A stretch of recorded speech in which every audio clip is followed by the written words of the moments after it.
So there we go. Okay. Well, we're still in John. I know that's a shock to you. And today we're going to start working our way into chapter 7. But the important thing that I want for you to see from what we've just concluded is that chapters 5 and 6 set the stage for chapters 7 through 10.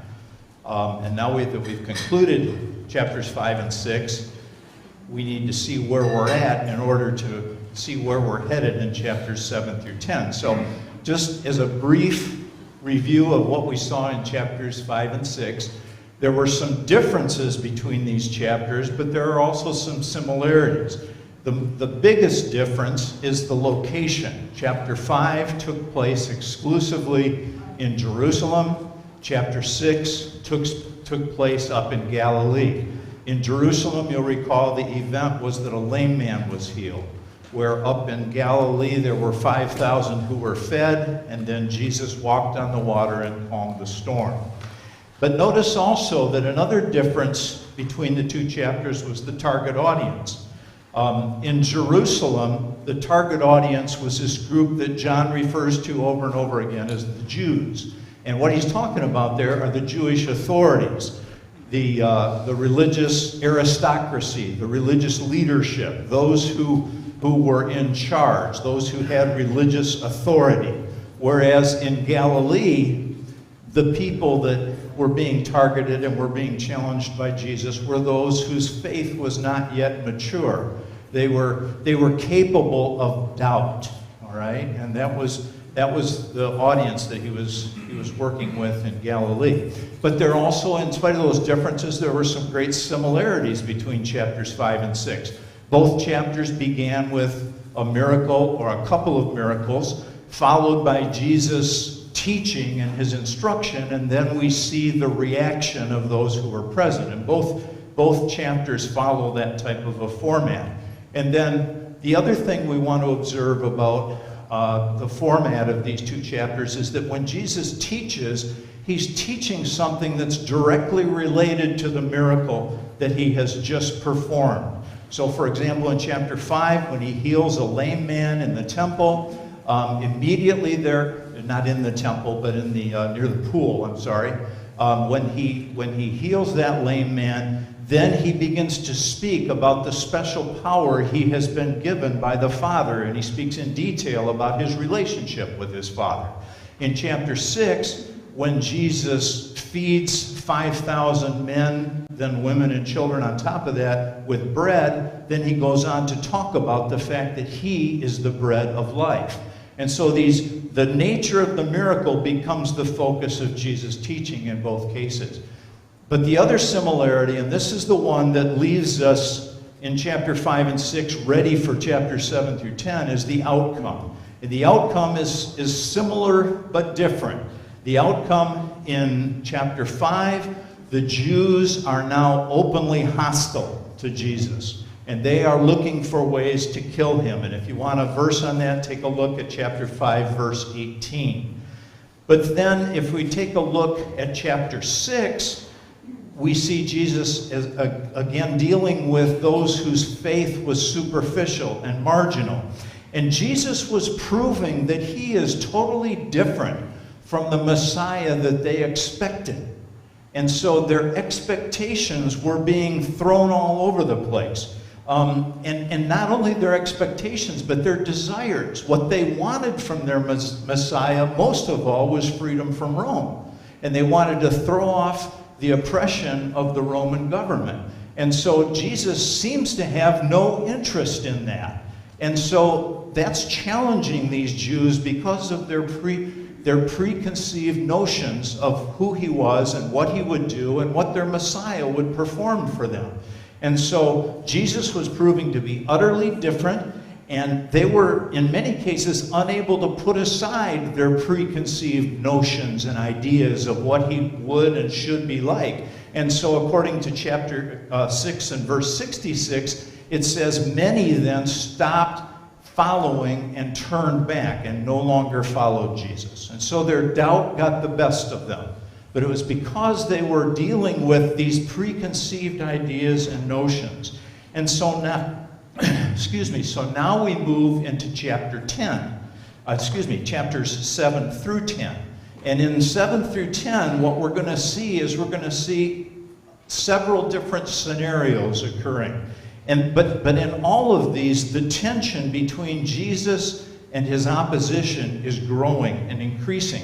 And both sides of this chasm are becoming entrenched. They're getting stuck where they're at. Jesus and his close disciples on one side, and then his opponents on the other. His opponents continue to fall into two different groups. There's a group of them who wants to just preserve the status quo, and that's the Jews in Jerusalem, the people who have the authority, who have the power. They have the money.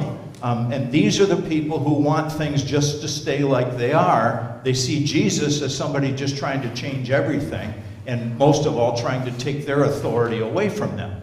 But then the second group of people are those with different ideas about what Messiah would do, and so that group of opponents has a different agenda. They just want Jesus to be their military and political leader, and they want him to throw the Romans out. They want to overthrow the existing Palestinian government, and they're ready to just see all kinds of change occur.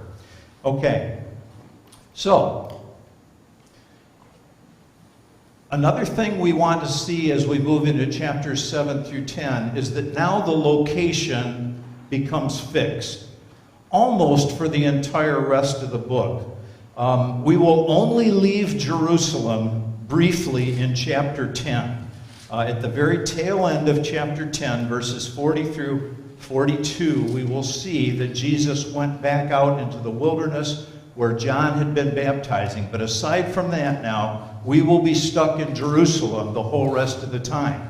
So this is now the arena of those who are in power. And Jesus is drawing this conflict to a head. All right? So the location becomes fixed. Secondly, we want to talk a little bit about the timing of chapters 7 through 10 and where it falls in Jesus' time here on earth. Remember that chapter 6, the feeding of the 5,000, was just around the time of Passover, which of course is in the spring of the year. All right? Now this chapter 7 begins with the Feast of the Tabernacles.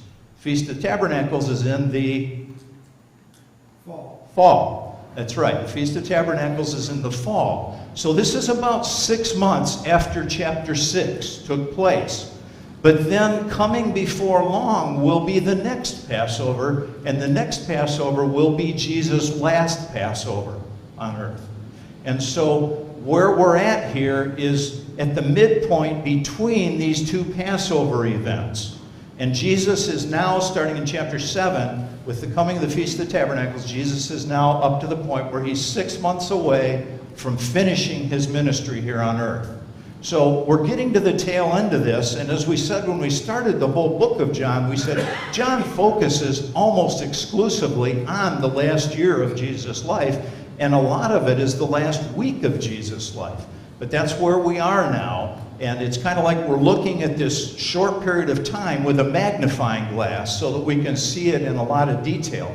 And John is the only one that tells us about these specific events. But where he's going to take us in chapters 7 through 10 are through a number of confrontations that occur in Jerusalem during these last 6 months. Okay?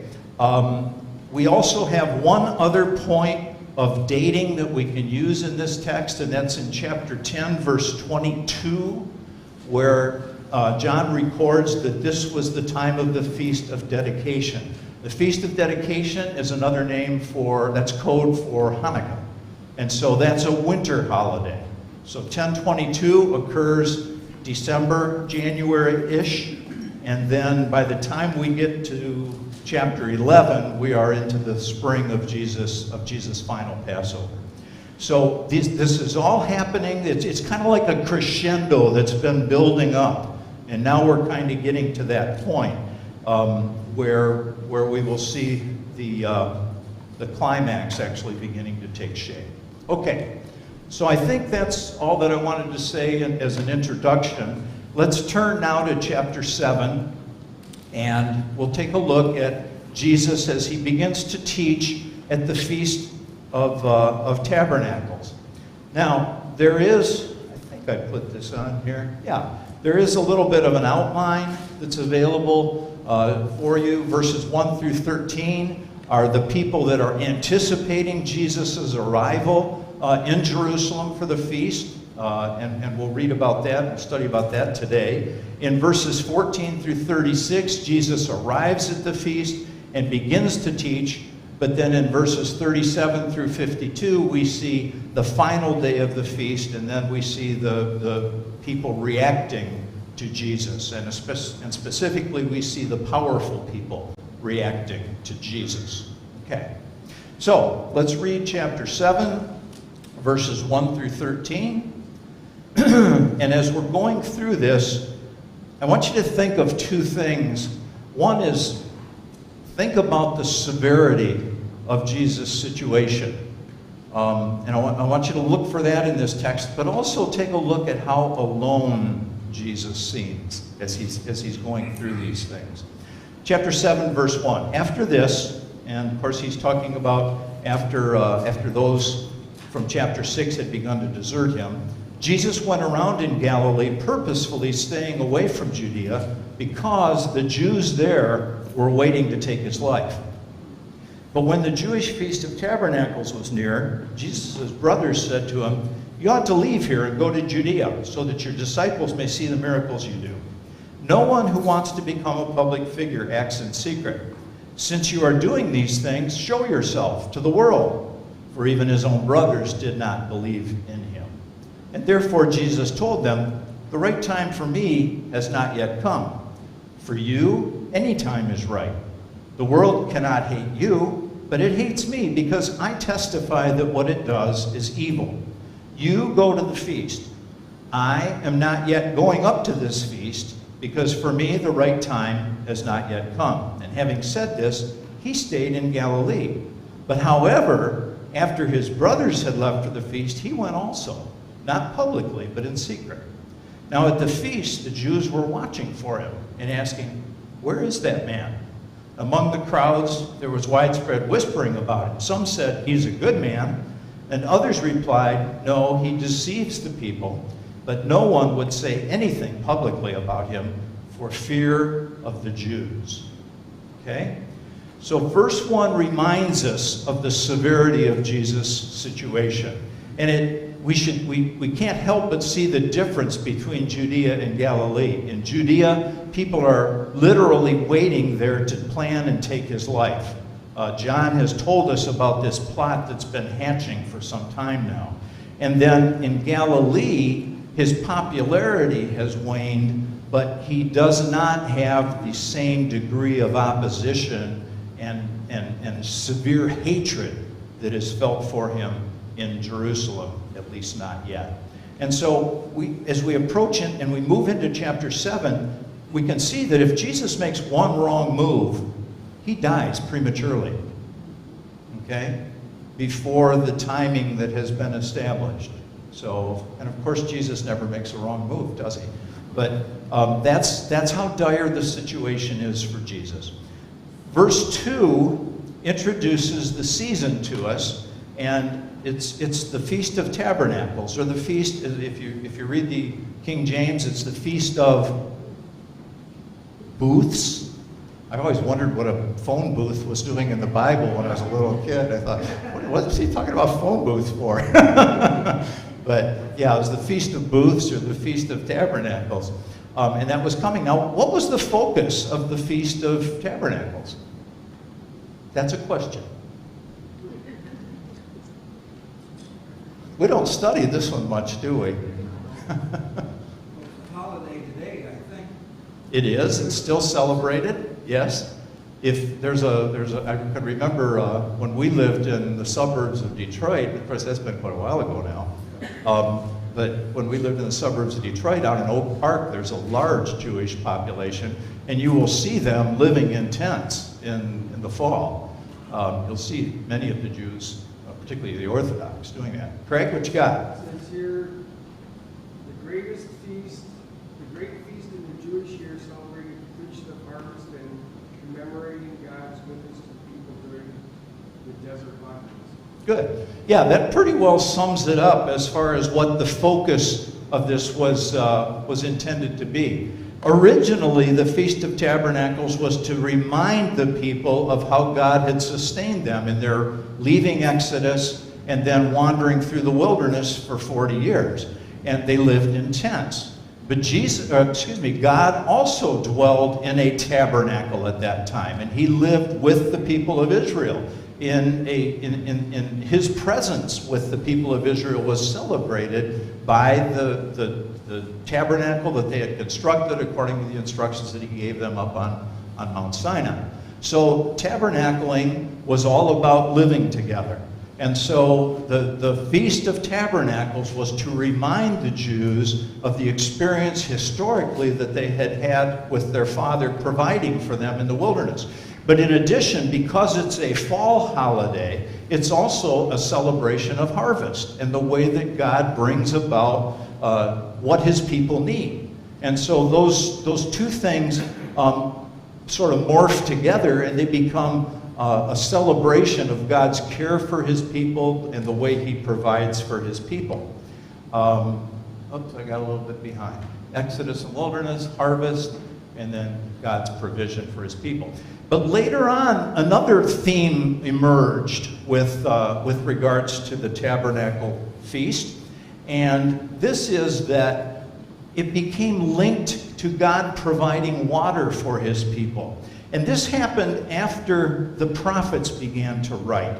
And there's a couple different places we want to look at briefly this morning. The first is from Zechariah, chapter 14, verses 16 through 19. And listen to what the prophet Zechariah said. The survivors from all the nations that have attacked Jerusalem will go up year after year to worship the King, the Lord Almighty, and to celebrate the Feast of Tabernacles. If any of the people of the earth do not go up to Jerusalem to worship the King, the Lord Almighty, they will have no rain. Okay, so in Zechariah's prophecy, there's this linkage of honoring God and God providing rain. And it specifically mentions this at the Feast of Tabernacles. And so this became an important element of the celebration for the Jews. And we're going to talk about that more in a week or two, and how Jesus uses this in his teaching in John chapter 7. If the Egyptian people do not go up and take part, they will have no rain. The Lord will bring on them the plague he inflicts on the nations that do not go up to celebrate the Feast of Tabernacles. This will be the punishment of Egypt and the punishment of all the nations that do not go up to celebrate the Feast of Tabernacles. So that's Zechariah 14. But also, if we take a look at Isaiah chapter 12, in verse 3, Isaiah speaks of this water blessing. And Isaiah says, with joy you will draw water from the wells of salvation. Okay, and so that is also brought into the celebration of the Feast of the Tabernacles. And by the time we get to the 1st century, they've actually come up with a ritual, a daily ritual performed by the priests to honor and to recognize God's provision of water and his linking that to faithfulness and to salvation. Okay, and like I said, we will talk more in detail about that later on, but I just want to set the stage for you right now. Now, there's some other key things about this feast. We tend to think of Passover as being the feast for the Jews, being the biggest feast. But in fact, the Feast of Tabernacles was the bigger feast. And the historian Josephus wrote down, the Jewish historian Josephus wrote that the Feast of Tabernacles was both the holiest and the grandest of the Jewish feasts. And of course, there are three main feast days for which the Jews were all supposed to come, the males were all supposed to come to Jerusalem. There was Passover in the spring, there was the Feast of Weeks or Pentecost in the early part of the summer, the first wheat harvest, and then there's the Feast of Tabernacles in the fall, okay? But there's some important things that we need to recognize about the Feast of Tabernacles. First of all, it lasts for a week, and on the 8th day there was a separate holy gathering or convocation, ceremony, okay? So that was the duration. But this particular feast required a lot more preparation than the other feasts. Why? Well, number one, as with the other feasts, you had to make a journey to Jerusalem. Okay, so that's a big deal, first of all. And we can learn about the difficulty of travel when we think about Joseph and Mary going to Bethlehem, right? So first century travel is not, you don't just jump on Delta Airlines and fly to the other side of the country. It's not that way. So there's a lot of preparation involved for the journey. Secondly, they have to construct some sort of a homemade tent because they literally have to live in that structure. Even those who live in Jerusalem leave their homes and live in a tent or a booth for this 8-day period. And that is part of the preparation that has to go. So if you're going down to Jerusalem from Galilee, you've got to plan not only for the journey, but you've got to take your house with you, or your tent, or something to live in for that time. So it's not the easiest thing in the world. Another thing that was a possibility was that because this was the last of the three main feasts per year, a Jew who had missed one of the first two feasts could make up their sacrifices.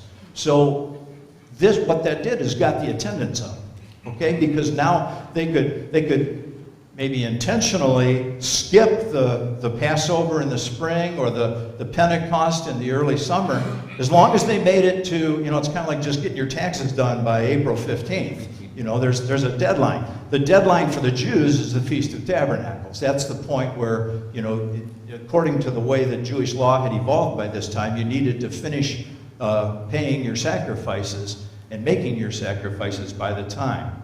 Okay, and then as we talked before, Josephus called this the holiest and grandest of the Jewish feasts, indicating that it was larger and there was a lot more pageantry. Well, you can imagine that's true with all these, it's very obvious that something special is going on because there's tents everywhere. And can you imagine how crowded Jerusalem must have been during one of these festival weeks? The other thing that we will mention is that even though Pentecost, we think of Pentecost being the holiday that would attract out-of-town guests because of what is listed in Acts chapter 2, and it lists people gathered from all over the earth. But even in spite of that, Feast of Tabernacles was the more likely feast that someone who is a Jew living in India or Italy or down in Ethiopia, if you were living outside Jerusalem and you were going to make your pilgrimage to Jerusalem once a year, it would be at the Feast of Tabernacles. Why? Well, Feast of Passover it's difficult to travel. That's right at the end of winter. And, the very first vestiges of spring. So a lot of places you're still dealing with winter conditions. The Feast of Weeks in the summer is just the opposite, where you're dealing with the heat. You think about the heat in the Middle East, that's a big deal. So trying to travel in the heat, whereas you get to the Feast of Tabernacles, the climate is right so that you can travel. So Jerusalem is literally filled to the gills with people from all over the world who are Jews that have settled elsewhere.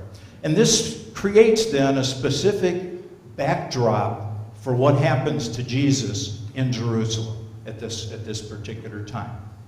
All right, so that was all about verse 2. Whew. There's that clock's marching on, isn't it? Verse 3. John introduces us now to Jesus' family. And we've heard a little bit about Jesus' family, but John doesn't do this in a very complimentary way. And we'll get into that. But remember that by the time John writes his gospel, the other gospels have all been written and circulated throughout the known world. And so there's information about Jesus' family that's already out there. John just adds to the list. I want you to take a peek at a couple of these things with me that would have already been known by the time John writes his gospel. First of all, in Mark chapter 6, verses 1 through 6, we can read about some of the members of Jesus' family. Jesus left there and went to his hometown accompanied by his disciples. And when the Sabbath came, he began to teach in the synagogue, and many who heard him were amazed. Where did this man get these things, they asked. What's this wisdom that has been given him, that he even does miracles? Isn't this the carpenter? Isn't this Mary's son, and the brother of James, Joseph, Judas, and Simon? Aren't his sisters here with us? And they took offense at him. And so the text here in Mark lists at least 4 brothers and an unknown number of sisters. There is a little bit of controversy as to the textual wording there, and actual whether they were half-brothers or whether they were cousins. But there's really no reason that we have to doubt that this means literally brothers. And of course, we know that some of these brothers had prominent roles in the church later on, but not yet. Now, question 4 says something, verse 4 says something interesting.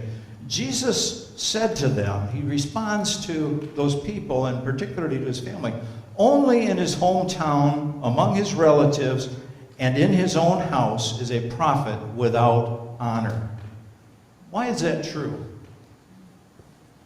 Because they know everything about him. They've grown up with him. So Yeah. It's so true across the board. Yeah, it's that degree of familiarity. You know about the skeletons in the closet, whatever there were. Now, I don't think there were any with Jesus. I don't think they would have found many of those problems.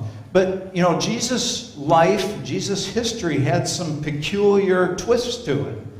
And think about the rumors that must have been floating around his hometown about Mary and Joseph and the circumstances of Jesus' birth. Not everybody, I'm sure, believed that was an act of the Holy Spirit. And so, what were Joseph and Mary really up to back in those early days? And so that type of a reputation was the one that Jesus undoubtedly grew up with. Turn back a little bit in Mark to chapter 3. I'm going to read starting in verse 20, first of all. Then Jesus entered a house, and again a crowd gathered, so that he and his disciples were not even to eat. And when his family heard about this, they went to take charge of him, for they said, he is out of his mind. He is crazy. What is wrong with him? This is his family saying this about him. Go ahead, Jim.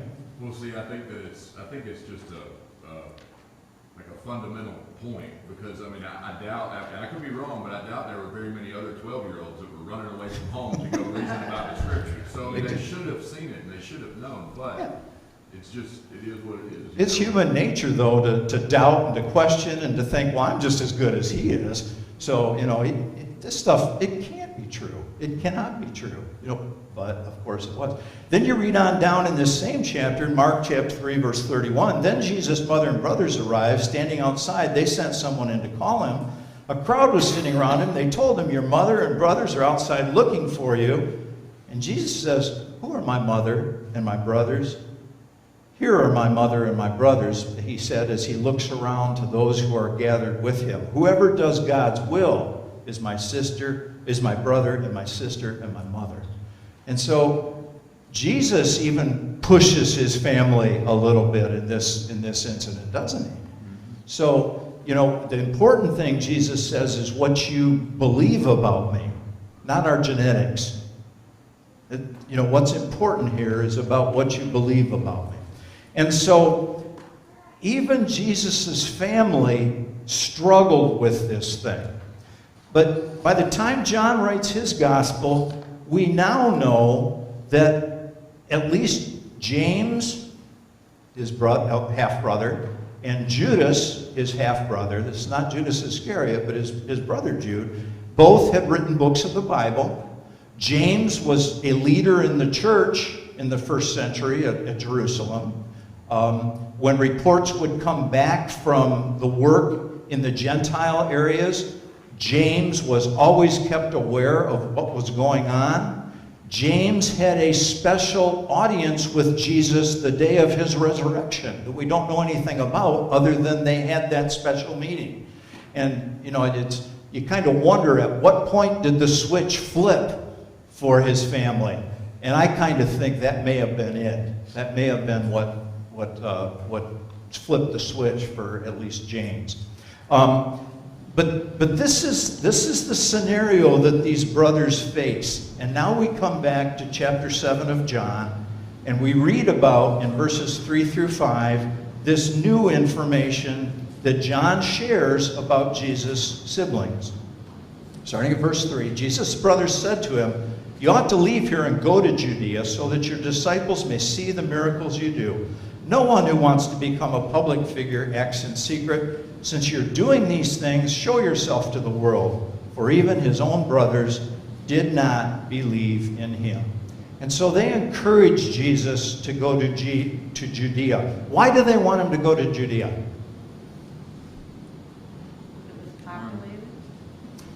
It was populated, it's crowded. They want him to go to the feast because this is an opportunity for him to do what?